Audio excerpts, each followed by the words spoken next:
This audiobook is distributed by Christian Audio. Please visit christianaudio.com to offer your impressions of this work and to explore additional titles.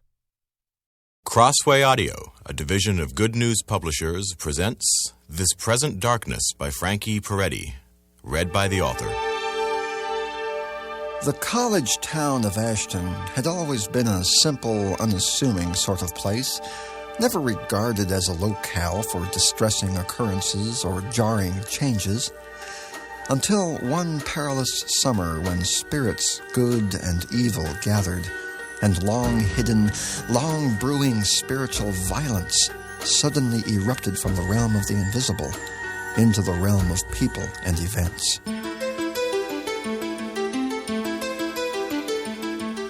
When Marshall Hogan, editor of the Ashton Clarion, sent Bernice Kruger, his reporter, to cover the Ashton Summer Festival, he never expected she would end up in jail on false charges after taking photographs of 5 people who did not want to be seen, much less photographed together.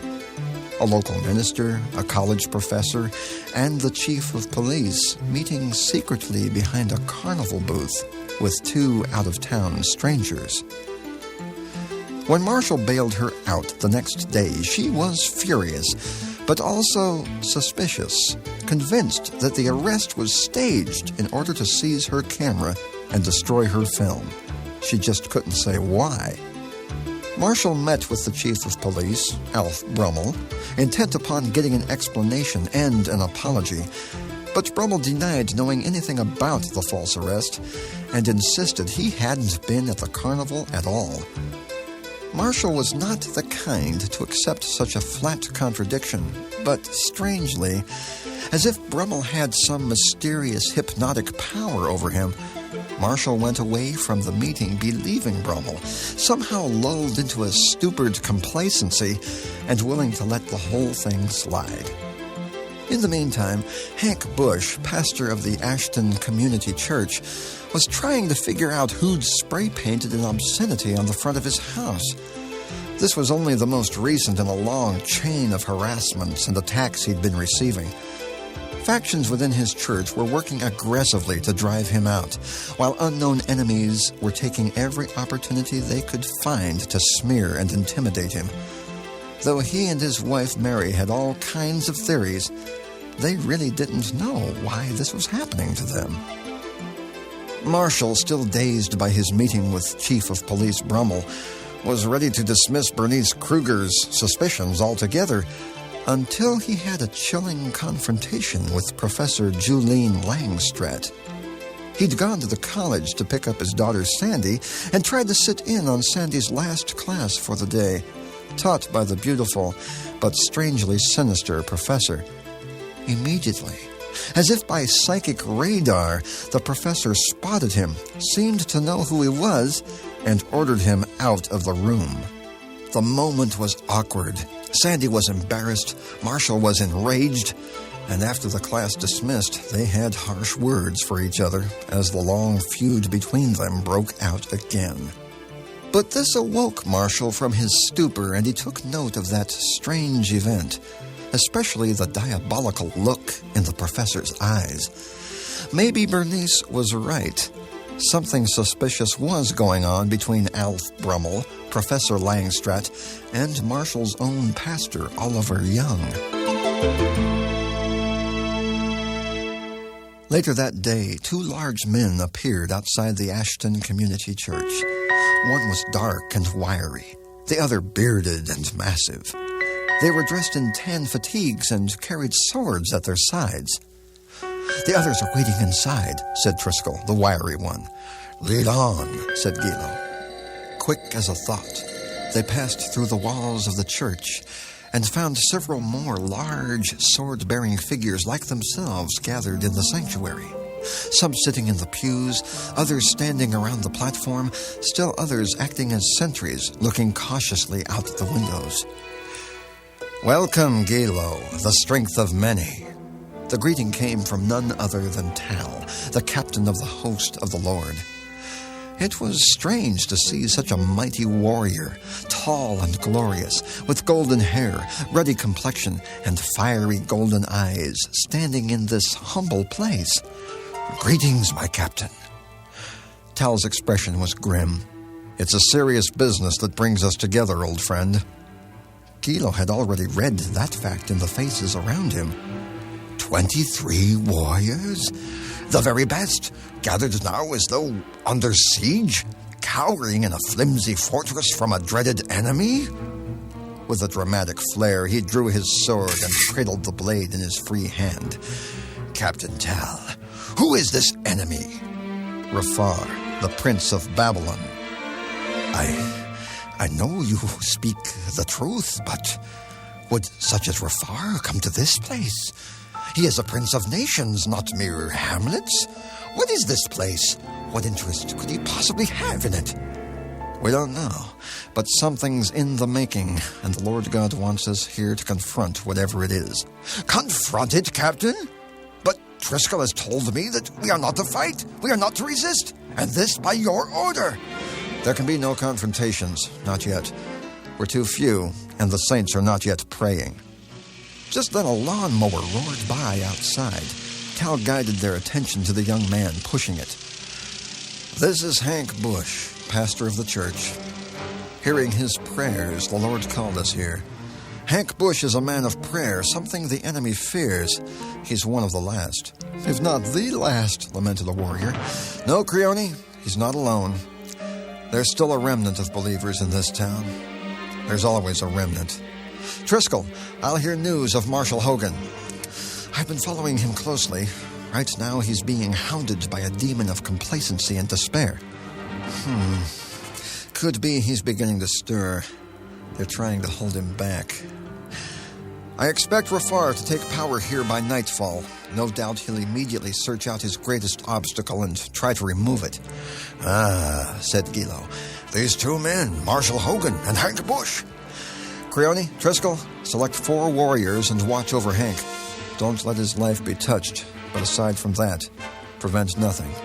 He must be tested.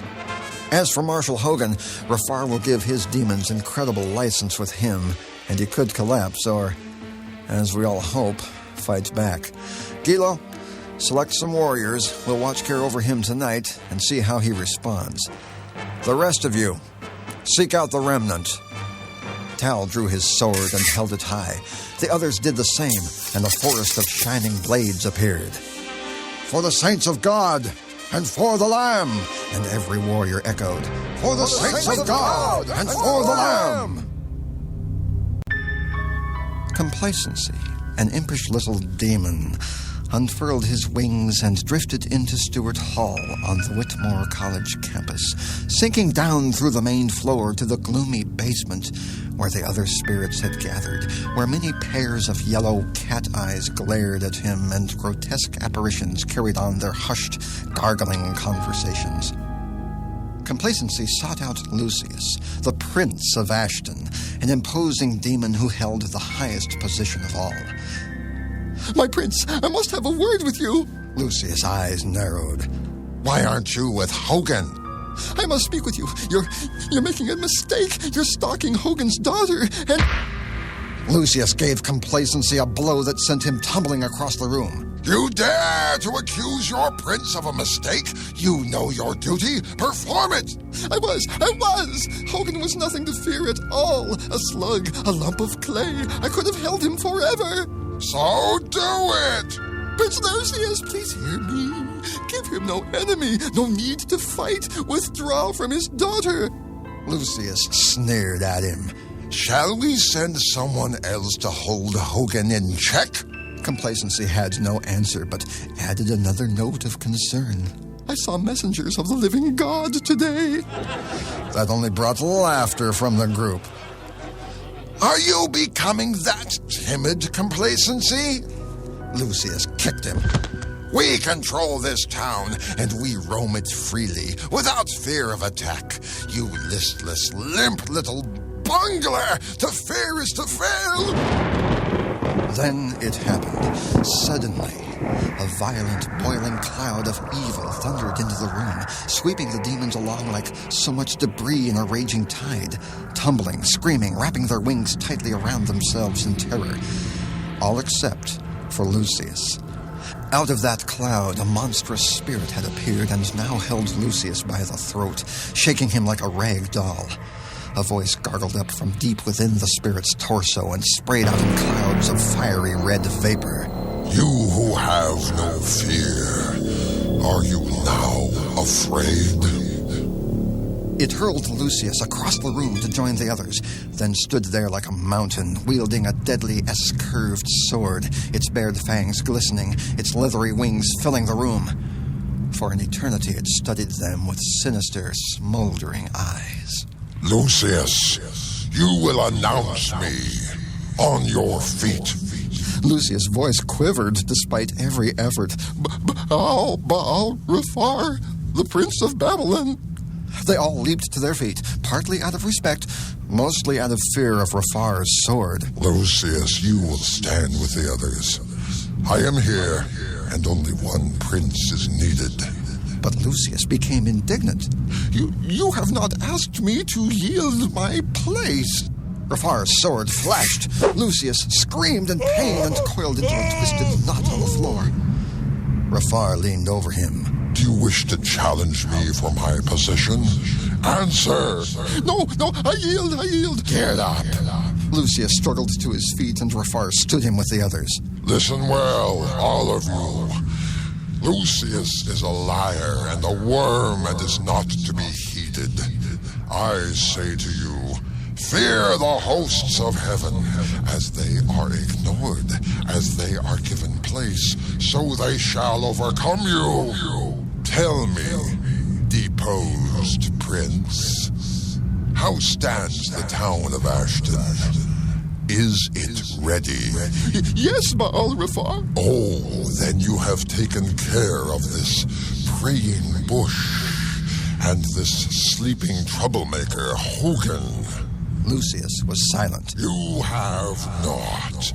First, you allow them to come into places we reserved for our own special appointments. It was a mistake, Baal Rafar. The Clarion editor was eliminated according to our orders. But no one knows where this Hogan came from. He bought the paper before anything could be done. And Bush? He sprang up from nowhere to be the pastor of the Ashton Community Church. He was not our choice at all.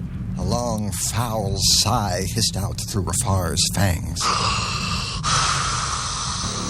The host of heaven. While you have taken them for granted, they have moved in the enemy's chosen, right under your noses. It is no secret that Henry Bush is a man who prays. Do you fear that? Yes, of course. More than anything, we've been attacking him, trying to drive him out. And how has he responded? He... Speak up! He prays. Rafar shook his head. And what about Hogan? We've attacked his daughter. His daughter? Complacency couldn't contain himself. I tried to tell him it wouldn't work. It would only make Hogan more aggressive and wake him from his lethargy.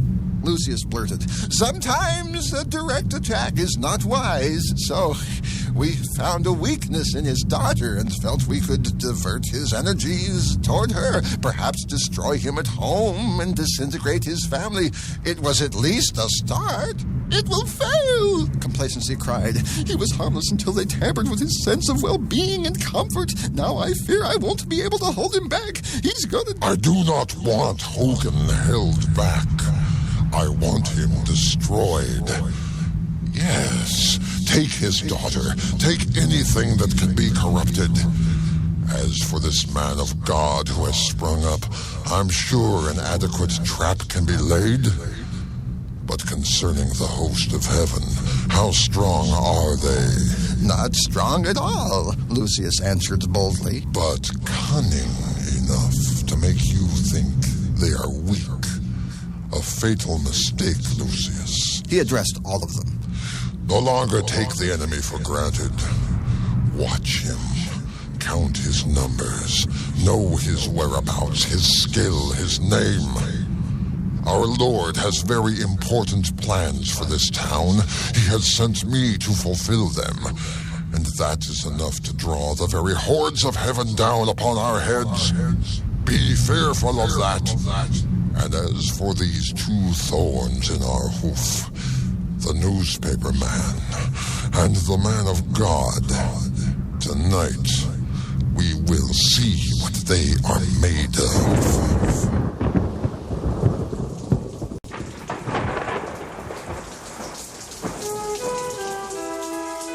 The night was black, and the driving rain played a constant drum roll on the windows of Hank Bush's little house. Though Mary was asleep, Hank remained wide awake, troubled by the attacks from his own board members, the obscene slogan someone spray-painted on his house, and now the strange gnawing unrest he felt in his spirit that simply would not go away. The last time Hank looked at the alarm clock, it was 12:20. After that, he didn't know when. He dozed off. And then the nightmares began. Bizarre images rioting through his head. Screams, falling, the sight and taste of blood. You're having a nightmare, he told himself. He looked around the room but saw nothing out of the ordinary. But he was still scared. He was shaking. Even the silence was sinister.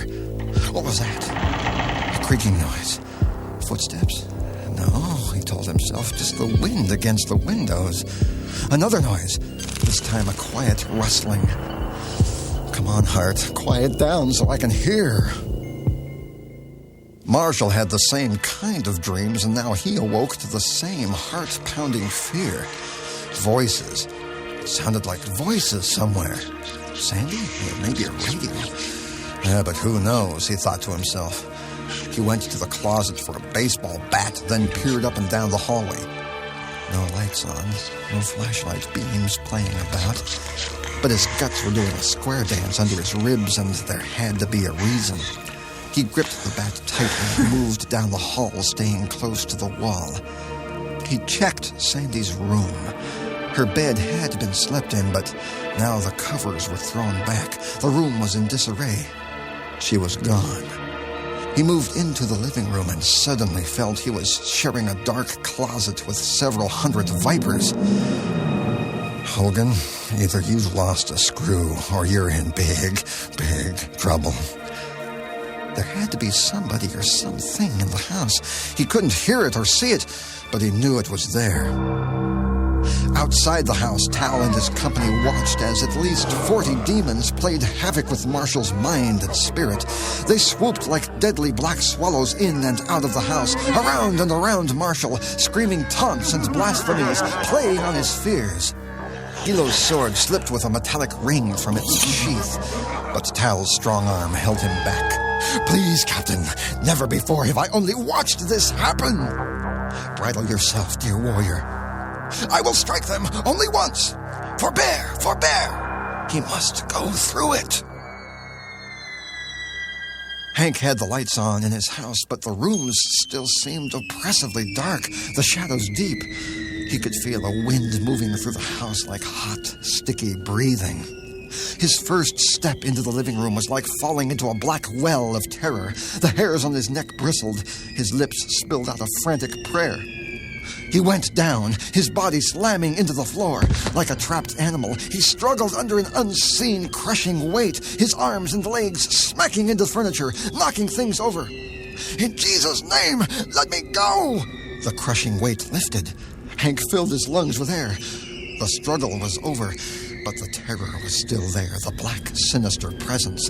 He sat up halfway and spoke clearly. In the name of Jesus of Nazareth, I command you to get out of this house. Mary awoke with a start. She could hear a multitude screaming in anguish, at first deafening, then fading into the unseen distance. Hank! Marshall roared and raised the bat to strike down his attacker. The attacker screamed also out of stark terror. It was Kate. They had backed into each other in the dark hallway. Marshall, what on earth are you doing out here? Marshall withered like a punctured inner tube. What are you trying to do? Get yourself killed? Is someone in the house? No, I looked, but I thought you were talking to someone. Do I look like I've been having a friendly chat with somebody? Marshall, I heard voices. You heard ghosts. She squeezed his arm so tightly it hurt. Don't talk like that. Sandy's gone. What do you mean, gone? Gone where? She's gone. Her room's empty. She's not in the house. Kate hurried down the hall and looked in her room. Some of her clothes are gone. Her school books, too. Marshall, she's left home. Marshall, what is it? I'm scared. I'm really scared. And I don't know why. As Creone, Triskel, and the others watched from their hiding place outside Hank's home, flocks of demons came thundering and fluttering out of the house like bats, screaming, indignant, stopping their ears. Well, said Triskel, this little pastor is more than he appears. Mary found Hank lying on the floor, exhausted and bruised. He was shaken, but victorious, frightened, but much wiser. He'd been through his first battle. He and Mary would not be sleeping much the rest of the night. Instead, they would be praying. Tuesday morning, Hank walked through the town, praying for it. The spiritual battle of the previous night had only strengthened his resolve to remain in Ashton as pastor of that struggling church. Meanwhile, within the imposing stone walls of the Ashton United Christian Church, Marshall was having a conference with his own pastor, the elusive, extremely subtle Oliver Young. They'd met to discuss Marshall's rebellious daughter, Sandy, but by now Marshall had other questions on his mind. Bernice Kruger had developed the film from her camera, and her hunch was right. While she'd been in jail, the film in her camera had been tampered with. The pictures she'd taken at the carnival ruined. Marshall wanted to know once and for all what Oliver Young and Police Chief Alf Brummel were up to, and how they were connected with the woman Bernice saw them with, the beautiful but sinister college professor named Julene Langstratt. Young kept smiling even though his face got red. Marshall, I was nowhere near the carnival. I abhor that kind of place. You weren't there with Alf Brummel and Professor Langstratt? I don't even know those people. Obviously, your reporter was mistaken. But she did take some photographs. Then why don't you bring those photographs next time, and then we can discuss it. The little smile on Young's face hit Marshall like spittle. Alf Brummel was not so cool as he sat with Julene Langstratt in her apartment. I tell you, Hogan's on our scent. He was asking Oliver Young some very delicate questions. Maybe having Kruger arrested was the wrong thing to do. Professor Langstratt remained calm and cunning. But you did get access to her camera and destroyed any proof of our meeting. Oh, come on. I know what I'd think if I got my camera back and the film was ruined. Hogan and Kruger aren't that gullible. Langstratt spoke soothingly, putting her arms around him like the tendrils of a vine. Ah, but they are vulnerable. First to you, and ultimately to me. So why can't we get rid of these people? First we got rid of Ted Harmel, and bingo, in came Hogan. We ran the other pastor out of the church, and wham, in came Bush. Bush is as good as gone. The masters have a plan for him. But what about Hogan? Leave him to me. That afternoon, Marshall and Bernice met in his glassed-in cubicle at the Clarion. Brummel and Young are lying. Well, according to them, you were seeing things. Ha! But I just got another tidbit on Chief Brummel. I had lunch with Sarah, his secretary, today. Guess he's gone for several hours every Tuesday afternoon and never says where, but Sarah knows. Our friend Alf has a girlfriend. Yeah, Julene Langstratt, psychology prof out at the college. How did you know? The blonde woman you saw the night of the carnival, remember? The day after you take pictures of some very unwilling folks at the carnival and then get busted by Brummel's cops. Langstratt's so spring-loaded and wary of reporters that she kicks me out of her lecture when I'm only waiting for my daughter. Add to that the meeting I had this morning with my respected pastor, Oliver Young. He repeatedly denied being anywhere near the carnival, and he also denied knowing Langstratt. But boy, did his ears get red. Which brings us to those two unknowns you saw them with that night. The older pudgy guy and that ghosty black-haired woman. They must be out-of-towners. I've never seen them before. But listen, I know a prof in the psychology department at Whitmore. He must know this Langstratt. Maybe he could give me some inside stuff on her. Marshall couldn't shake off the memory of his encounter with the fiery Julian Langstratt, and he hurt more deeply every time he recalled the professor's weird ideas coming at him through the mouth of his own daughter. Facts, Bernie. No gossip, just facts. But yeah, get 'em. That evening, Sandy came home. A young geology major named Sean Ormsby had found her alone and crying on the Whitmore campus and decided to get involved. He went to Marshall and Kate on her behalf, and with his gentle mediation, the family was reunited. For now, the rift was healed. The following day, while Marshall occupied himself with the next edition of the Clarion, Bernice began gathering information on Julian Langstratt through her contacts at Whitmore College. Soon she had a bundle of material to share with Marshall. Bernie, you're getting to be a lot of trouble, you know that? She took that as a real compliment.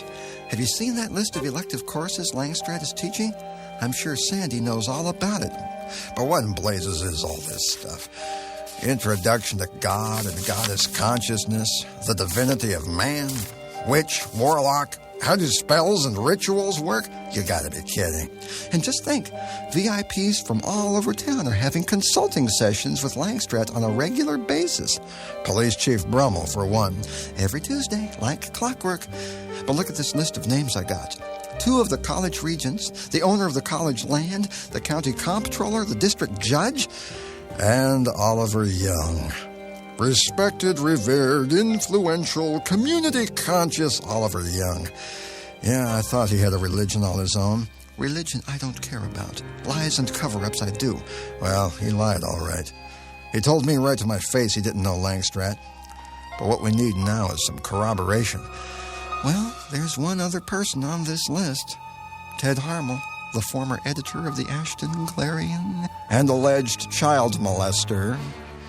Hey, come on. You bought the paper from him. You already know each other. No, we don't. I took over the paper through Harmel's lawyer. I never saw the guy. He's some kind of weird hermit now, living up near Windsor and not talking to anybody. Just talk reporter to reporter, editor to editor. I think you could hit it off. Okay, let's have the number. Saturday morning, Marshall made the call. Even though he and Ted Harmel were able to talk shop about the paper, news reporting in general, and each other's careers in particular, the conversation took an ugly turn the moment Marshall mentioned the name of Julian Langstratt. What are you digging for? Well, where's she coming from anyway? Sandy's bringing home some weird ideas. It's mysticism, witchcraft, higher consciousness. But why does she meet with important people on a regular basis? People like Alf Brummel, Dolores Pinkston, the college regent, and Eugene Baylor, the college treasurer. I understand you were pretty close to that situation. No, that's wrong. But didn't you have sessions with her yourself? I can't talk about that. Sure, I understand. No, you don't understand. Now listen to me. I don't know what you found out, but whatever it is, bury it. Forget Langstratt. Forget anything you may have heard about her. Oh, yeah, right. How can I possibly leave it alone now? You have a wife? A daughter? Think about them. Think of yourself. Otherwise, you'll be out on your ear like everybody else. Leave it alone. Ted Harmel hung up. Leave it alone. In a pig's eye. The wise old missionary Edith Duster had convictions about Hank's ministry, and she minced no words as she, Hank, and Mary had lunch together in her little apartment. Henry Bush, your being here is not a mistake. If you weren't supposed to be here, the Lord wouldn't have accomplished the things he has through your ministry. But Edith, I've been a Christian all my life, and I've never come up against anything like this. This kind goeth not out but by prayer and fasting. Pastor, we need to pray. They joined hands as Edith Duster prayed. Lord God, I build now a hedge around this young couple, and I bind the spirits in Jesus' name. Rafar's eyes darted toward the sound and saw 2 swords fallen from their owners' hands. The 2 demons, formidable warriors, were confused. They stooped hurriedly to gather up their weapons, bowing, apologizing, begging for pardon. Rafar's foot fell on one sword. His own huge sword clamped the other down. The 2 warriors, startled and terrified, backed away. Please pardon my prince. Oh, yes, please pardon. This has never happened before. Silence, you two. The 2 warriors braced themselves for a terrible punishment, but Rafar did not lash out at them. Not yet. He seemed more interested in those fallen swords. He stared at them, his brow furrowed and his big yellow eyes narrowing. He went down on one knee and picked up a sword. In his huge fist, it looked like a toy. He looked at the sword, then at the demon who had dropped it, then off into space, his gnarled face registering a deep, burning hatred. Tell, he whispered. Then, like a slowly swelling volcano, he rose to his feet, his anger building until suddenly, with a roar that shook the room and terrified all those present, he exploded and hurled the sword through the basement wall, through the earth around Stewart Hall, through the air, through several other buildings on the college campus, and up into the sky where it tumbled end over end in a long arc of several miles. His initial explosion released, he grabbed the sword's owner and with the order, go after it, flung the demon like a spear along the same trajectory. He grabbed up the other sword and flung it at the other demon, who sidestepped just in time to save himself. Then that demon too went sailing after his sword. Lucius finally stepped forward and bowed low, much as he hated to do so. We are at your service, Baal Rafar. Can you tell us, who is this Tal? Who is this Tal? This warrior, this captain of the hosts of heaven, this sneaking, conniving rival of rivals. Who is this Tal? Just then, the 2 warriors returned with their swords. He grabbed both of them and held them up by their wings as an exhibit. On your feet, all of you. They complied instantly. Who is this Tal? He is a strategist who can make warriors drop their swords. With that, he hurled the 2 into the group, sending them all sprawling. Who is this Tal? He is a subtle warrior who knows his limitations, who never enters a battle he cannot win, who knows all too well the power of the saints of God, a lesson you could all stand to learn. Rafar held his sword in a fist that trembled with rage, waving it about to give extra force to his words. I knew all too well to expect him. Michael would never have sent anyone less to pit against me. Now Hogan is revived and sniffing after our scent. Now Henry Bush is still retained, and the Ashton Community Church remains as a bastion against us. Now warriors are dropping their swords like clumsy fools. And all because of this Tal. Rafar turned to a slimy-looking demon of lust and asked, have you laid a trap for Bush?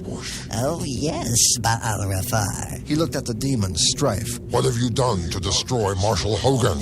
We are destroying his family. He derives great strength from his wife. If that support were ripped away... Do it. And what about his daughter?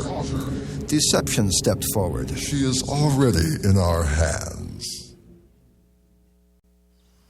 Sandy Hogan and Sean Ormsby were having lunch together in a peaceful, tree-shaded spot on the college campus. I love the way the universe all fits together, Sean said. Sandy was still forlorn. So what happens when the universe doesn't fit together? Oh, it always fits together. All of us are part of the universe, part of the whole scheme of things. If we don't fit in, we're just out of touch. Boy, I guess so, Sandy muttered. My folks are supposed to be Christians and loving each other and close to God and everything, but all we ever do is argue about who's right and who's wrong. There's no right or wrong. The truth is in all of us, and it's the same thing with God. But I just wish I could find God, for real.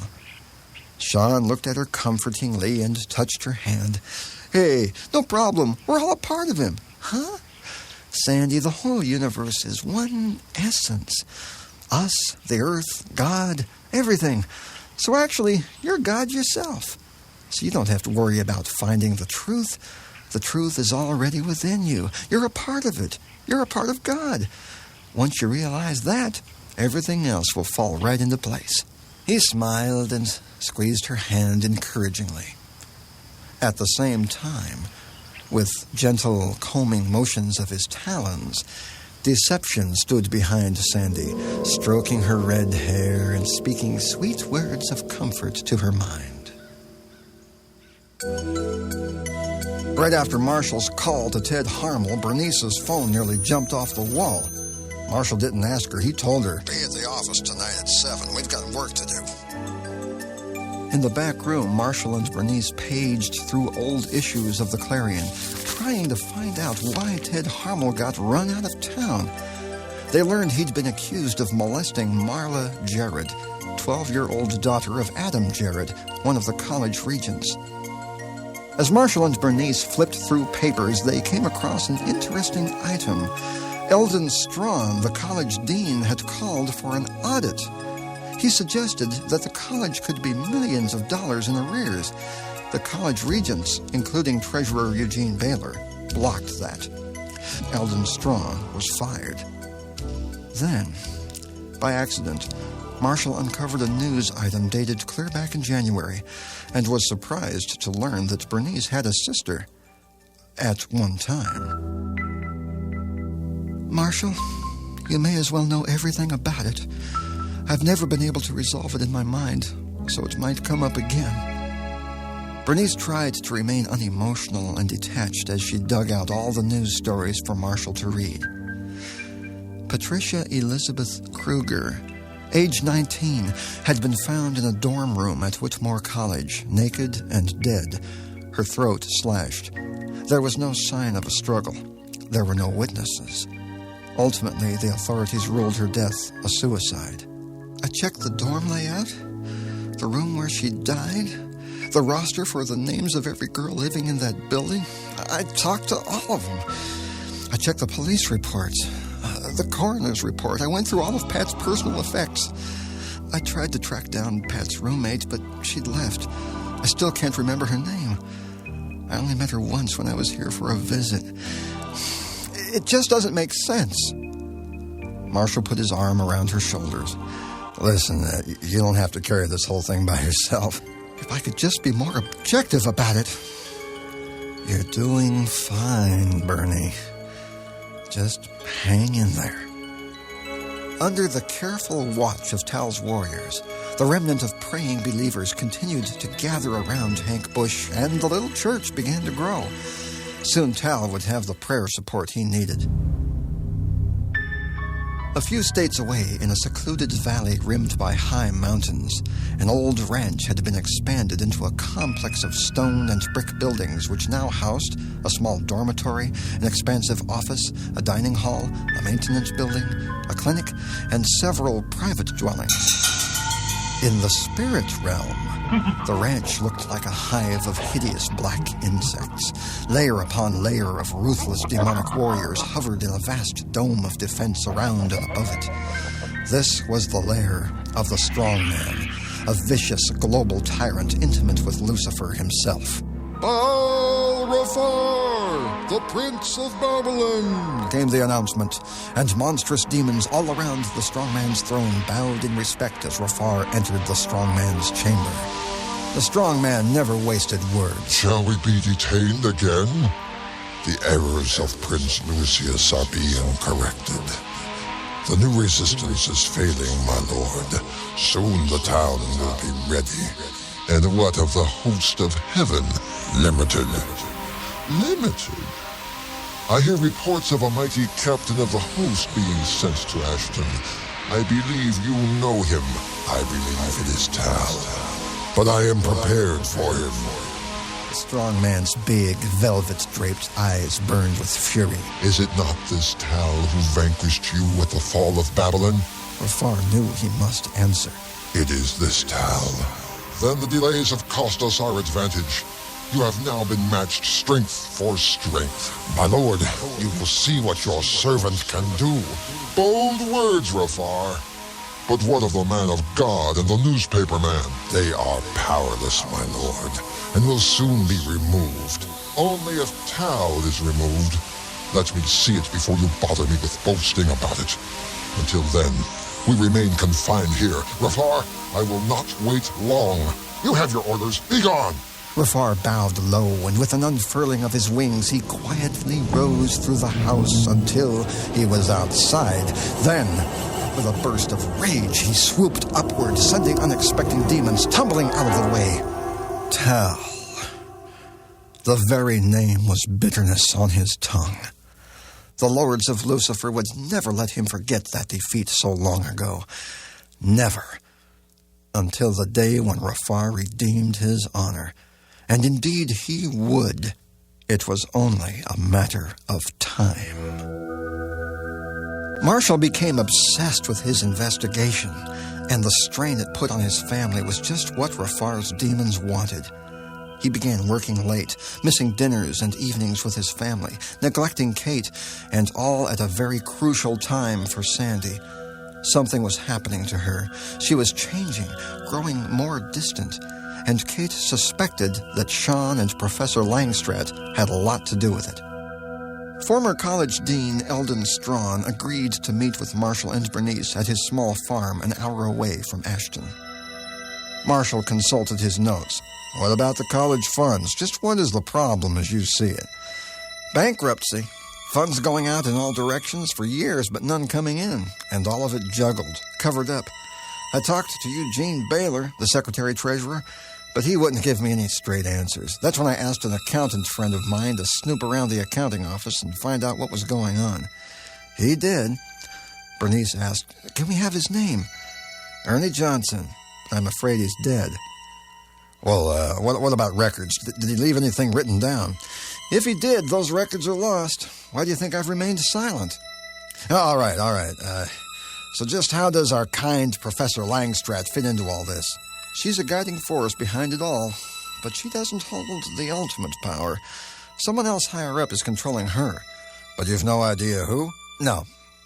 She has a weird, mysterious background, a lot of occult interests and involvements. I was surprised to see our student body taking such deep interest in her teachings, but even more surprised to see so many of the faculty getting involved. Who on the faculty? Strawn pulled out a hastily scrawled list that included names of faculty from almost every department. A lot of these people were hired recently and embraced the same mystical, occult ideas. Quite simply, the college was taken over. How else could the vote for my resignation be unanimous? I used to have some very loyal friends on the Board of Regents, but no more. Let me have the names of your friends. I'd like to talk to them. Bernice started writing down the names as Strawn recalled them. Jake Abernathy had died. Morris James had gone bankrupt in a business and moved to another job. Fred Ainsworth, George Olson, Rita Jacobson had all left Ashton with no word as to where they'd gone. What about Ted Harmel? Marshall asked. Ted knew too much. When they found they couldn't control him any longer, they defamed him and chased him out of town with that ridiculous scandal. So was he really involved in occultism? Bernice asked. For a time. To him, it was a fascinating news story, but he kept getting more wrapped up in it, and I heard him say once that they had promised him great success with his newspaper because he was in their camp. But I guess he thought the truth was inviolable and the press would always be free, and when he began to print stories about the financial problems at the college, he definitely stepped over the boundary as far as the regents were concerned. Marshall knew he was treading on thin ice as he hinted, Mr. Strawn, Ted wouldn't talk to me. He's scared. Scared of what? Of them, of the system that destroyed him, and I believe his fears are justified. Could you call him on our behalf? I can't promise anything, Marshall. I'd appreciate just the call. But, Marshall, you people watch out for yourselves. You're not invincible. None of us were. And you could lose everything if you make one wrong move. Be sure you know what you're doing. In the faraway, secluded valley, in the imposing stone ranch house, a middle-aged, roundly built man dressed in loose trousers and tunic sat Indian fashion in his office, his eyes closed, his breathing deep. The room was decorated with souvenirs from around the world. Swords, war clubs, African artifacts, religious relics, grotesque idols from the East. Without hearing a knock, the man spoke. "Come in, Susan." The door opened silently, and in came a pale woman with long black hair. She was carrying a small book wrapped in brown paper. "So you finally found it, if you weren't hiding it yourself." She replied, "It was there all the time. We've been so busy packing that it got shoved over in a corner." He rose and put his arms around her waist. "You've been so troubled lately. Why?" "The move to Ashton. You know I grew up in that town, and all I ever wanted was to get out of there. You can understand why my feelings are confused." He twirled her around and laughed playfully as he looked into her eyes. "Yes, I know. On the one hand, you have no desire at all for the town, and on the other hand, you sneak off to attend the carnival." She blushed a little and looked at the floor. "I was searching for something from my past. I needed answers for the future." "There is no past. I am your future." "Yes, I can see that. I couldn't before." He laughed and went behind his desk. "Well, good. We don't need any more meetings held in hiding places behind a noisy carnival. You should have seen how embarrassed our friends were to have to meet there. But why did you even have to come looking for me? Why did you drag them along?" He sat at the desk and began handling a wicked-looking ceremonial knife. "Because, dear Susan, I love you. I am one in essence with you, but I do not trust you. You, dear Susan, share my life, my secrets, my purposes, but you are a woman of conflicting passions. I have to protect my interests." With that, he dropped the knife, point first, and it thudded into the head of a wooden idol.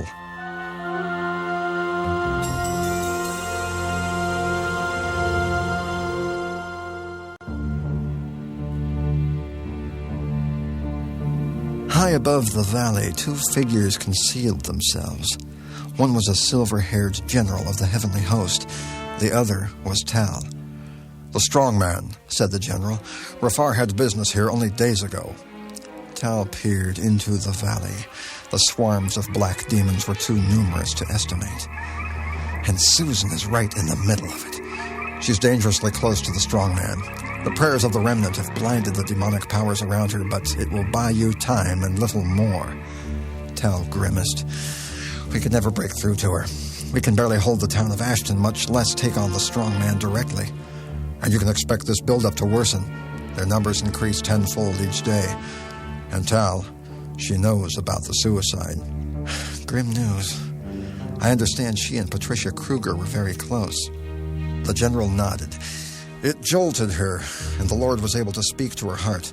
But for that very reason, her time of safety is limited. Here's your next step. The Universal Consciousness Society is holding a fundraising dinner in New York. Now, Susan's master, Alexander Kasef, can't attend because of his activities here. He'll send Susan closely escorted to represent him.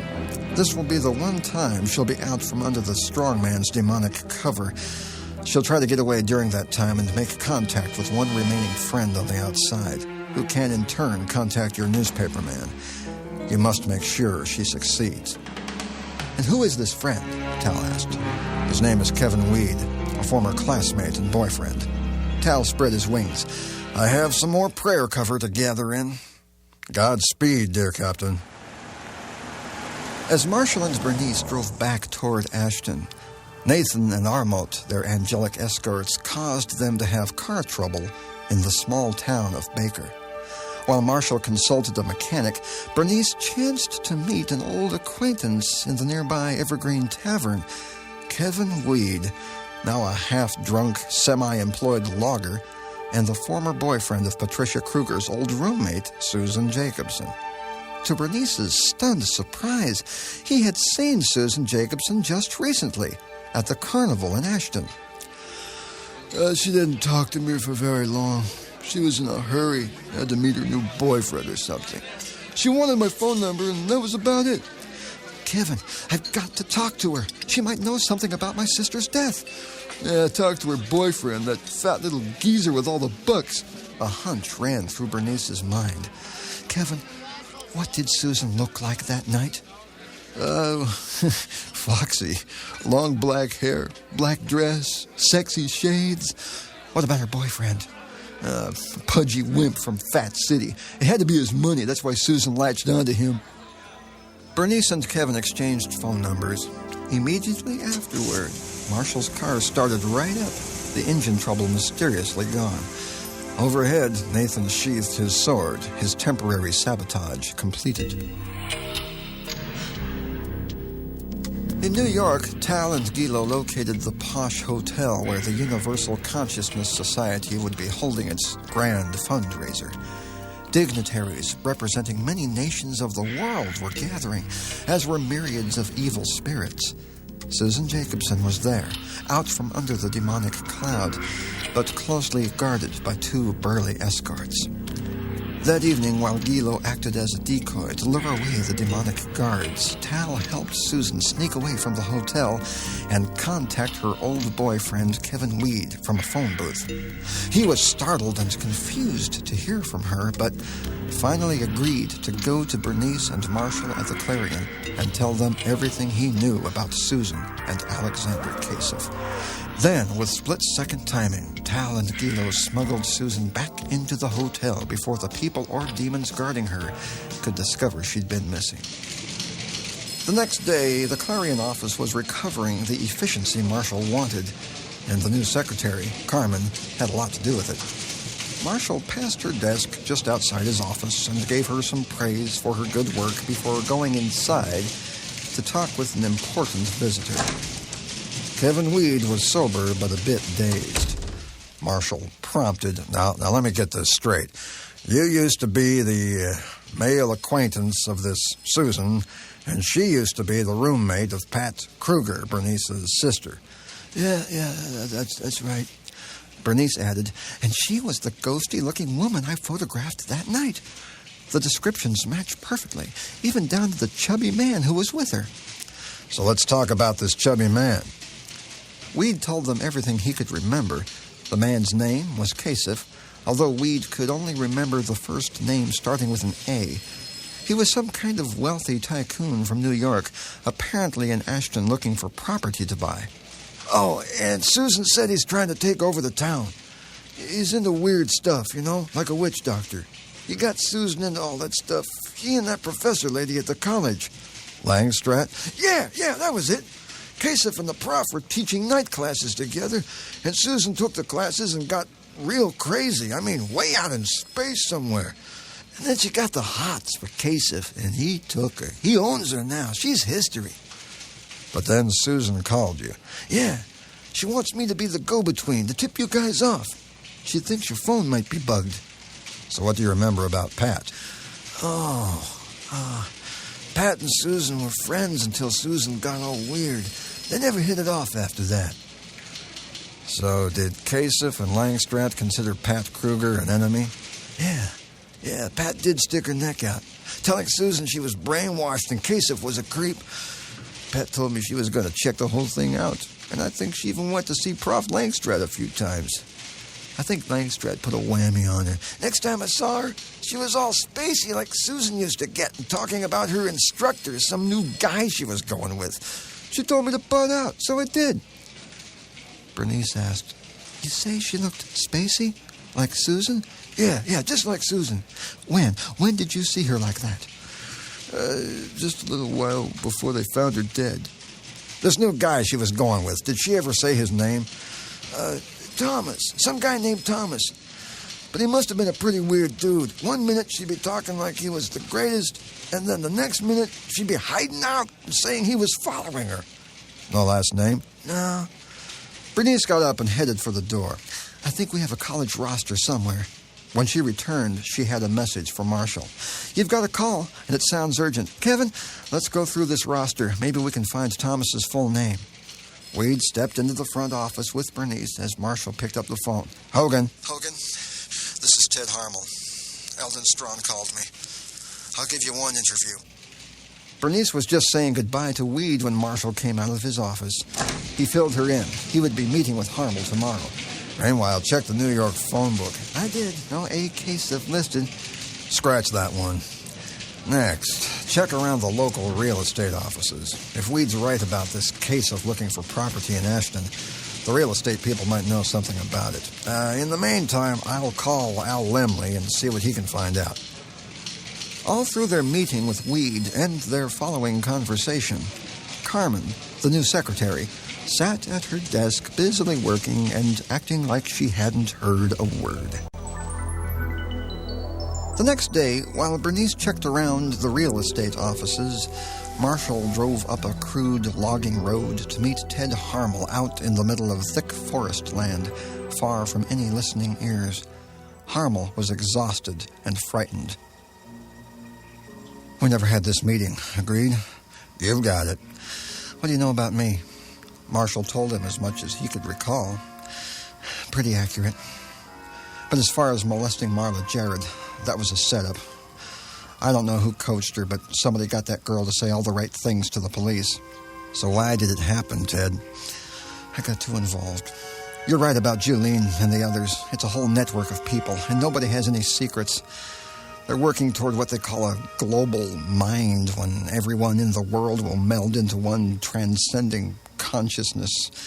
That's why they meditate and do psychic readings and try to meld their minds together." "Is this what they do in Langstradt's therapy sessions?" "Exactly. It's an initiation. Every person has to meet with Julene and learn to achieve altered states of consciousness, psychic powers, out-of-body experiences. Julene's at the core of it all." Harmel began to tremble. "She owned me, Hogan. Maybe she still does. Sometimes I hear her calling me, moving through my brain." "Does she own the others as well?"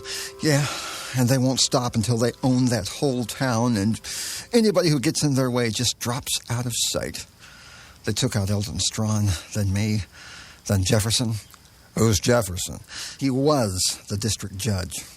I don't know how they did it, but all at once he sold his home and left town. No one's heard from him since." "And now Judge Baker's in." "He's part of the network. He's owned.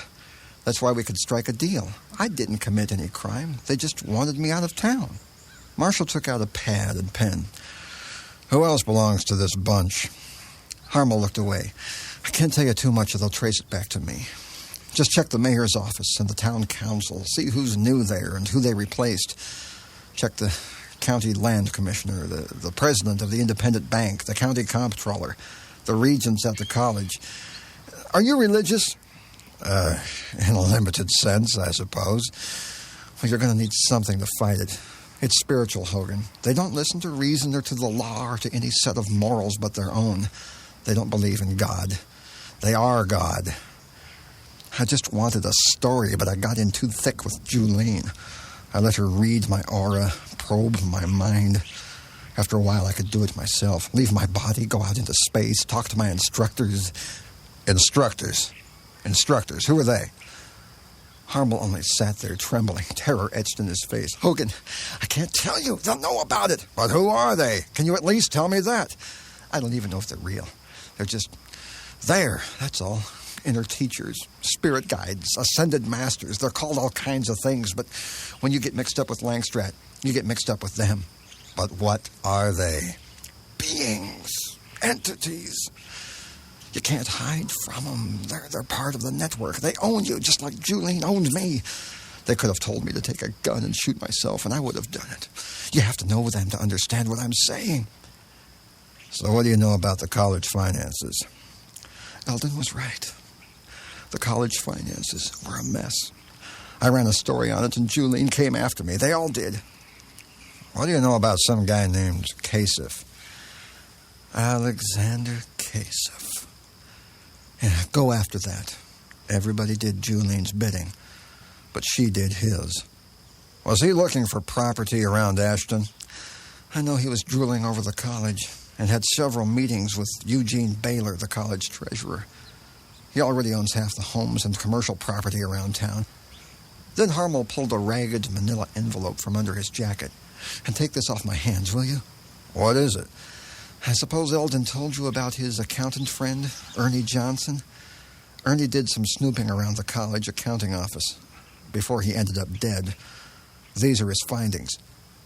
You gotta be kidding. Did Eldon know about this? No, I just came across them myself. But you're going to need another accountant to decipher it for you. I think there's a whole other half of it missing. It's a start, thanks. If you want to play with theories, try this out. Kasich comes to Ashton and wants to buy everything he can get his hands on. The college is not even thinking of selling. Next thing you know, thanks to Baylor, the college gets into such deep financial trouble that selling may be the only way to get out of it. Suddenly, Kasich's offer isn't so far-fetched, and by now the Board of Regents is stacked with yaysayers. Marshall opened the envelope and leafed through the pages of photocopied columns and figures. And you couldn't find any leads in all of this? Maybe you will. What you need to find out is who's on the other end of all those transactions. Kasich's books might tell us. With all the friends and Confederates he has at that college, I wouldn't be surprised if Kasich was coming back to buy that college with its own money. Marshall met with his old New York buddy Al Lemley, from whom he got a veritable stack of materials on Alexander Kasich. It turned out Kasich was a powerful international financier and president of the Omni Corporation, a low-profile conglomerate that had ownership in over 100 different front corporations, including retail chain stores, banks, mortgage companies, fast food chains, soft drink bottlers, and even Arab oil. The picture began to emerge. Through stealth, through intimidation, through political maneuvering, through ominous unseen spiritual sabotage, the Universal Consciousness Society, backed with Omni Corporation's power and dollars, was taking over the power positions in the town and even the town itself. And the net was beginning to close.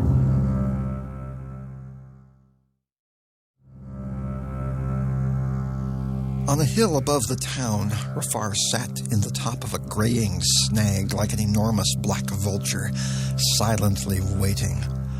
On another hill, directly across the town from the big dead tree, Tal and Gilo waited and watched, feeling the ominous stillness in the air.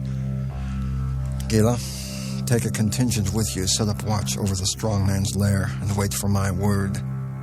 At dusk, Julian Langstrath knelt before her coffee table where a candle burned, the wax flowing and hardening into macabre fingers across a photograph of Ted Harmel on which the candle sat. She extended her hands and let them hover over the candle, then began to chant in a low murmur, her eyes wide and unblinking. Rafar heard her from where he sat. His own